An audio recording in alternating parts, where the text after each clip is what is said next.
Et en France, après la vague d'indignation suscitée par des propos jugés racistes du député RN Grégoire de Fournas, l'Assemblée nationale a voté son exclusion pour 15 jours. Pour en parler, on trouve notre correspondante à Paris, Hélène Corby. Bonsoir. Hélène, il s'agit de la plus lourde sanction disciplinaire possible. Bonsoir Samuel. Et oui, l'Assemblée nationale a tranché. C'est la peine maximale qui a été attribuée donc au député du Rassemblement national Grégoire de Fournas. Il écope donc, vous le disiez, d'une peine de censure avec exclusion temporaire, ce qui signifie que pendant 15 jours, il ne pourra pas siéger à l'Assemblée nationale. Également, son indemnité parlementaire sera divisée par 2 pendant 2 mois.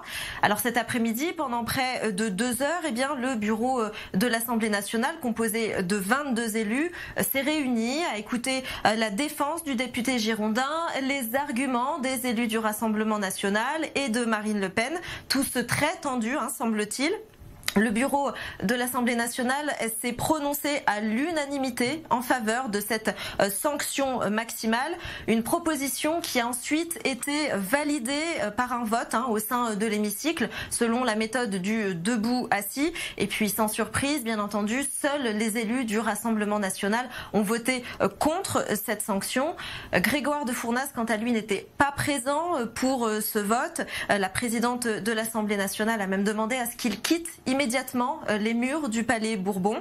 Yaël Braun-Pivet a tenu également à revenir sur ce qu'elle qualifie de grave incident et puis elle a également rappelé le caractère très exceptionnel de cette sanction puisque depuis l'institution de la Ve République, depuis 1958, ce n'est que la 2e fois que cette condamnation est appliquée à un député. Est-ce que vous pouvez nous rappeler, Hélène, ce que l'on reproche précisément à Grégoire de Fournas ?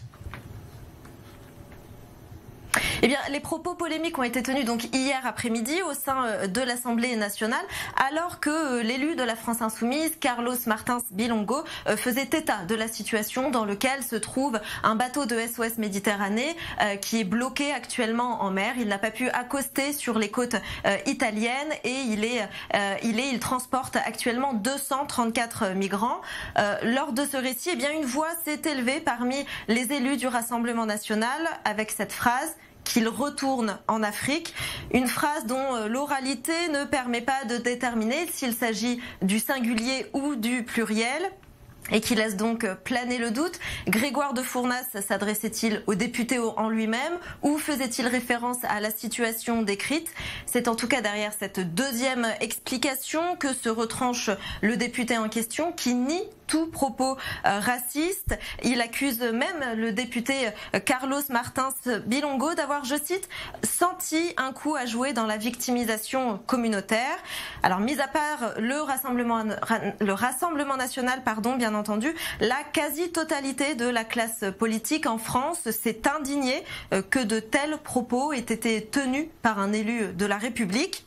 Le groupe Renaissance a même lancé une pétition pour demander sa démission. Une pétition au succès tout à fait relatif puisqu'à l'heure où je vous parle, elle ne compte pas plus de 2400 signatures. Merci beaucoup Hélène Corby pour toutes ces explications. Notre correspondante en France en direct de notre studio.